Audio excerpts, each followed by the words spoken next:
ክብሩን ባይመጥንም ትንሽ ግጥም ላራሹ ገበሬ አጉራሽ ለተራበው ዋልታ ለሀገሬ ሊጨርሰው ባልችልም ተናግሬ ስለ ገበሬ በጠዋት ተነስቶ በሬዎቹን አብልቶ ሞፈርና ቀንበር ዘሩን አዘጋጅቶ ደህነትን ለማጥፋት በአንድነት ተደራጅቶ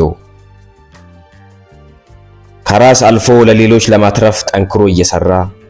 ለሥራ ተፈጥሮ በሥራ የኖራ በግብርናው ጥበብ የተመሰከረ ሥራ እያከበረ ስንፍናን ናቃ ጎተራውን ሞልቶ በምርት ያስጨነቀ ለተራበው አጉራሽ ለሀገሬ ዋልታ አራሹ ገበሬ የኔ መገለጫ የማንነት ክብሬ መልካም ጥሩ ወሳቢ የወገን አለኝታ አጉራሽ ለተራበው የሀገሬ ዋልታ የፍቅር መምህር የሁላችንም ደስታ መሬት መስክር አፈውጥታ እንደሰው በሰላ ማረሻ አንጀቷን ያረሰው ገበሬ ነው እኮ ፀሐይ ብርድ ዝናብ ከቶ የማይመልሰው። ክብር ለአራሹ ገበሬ።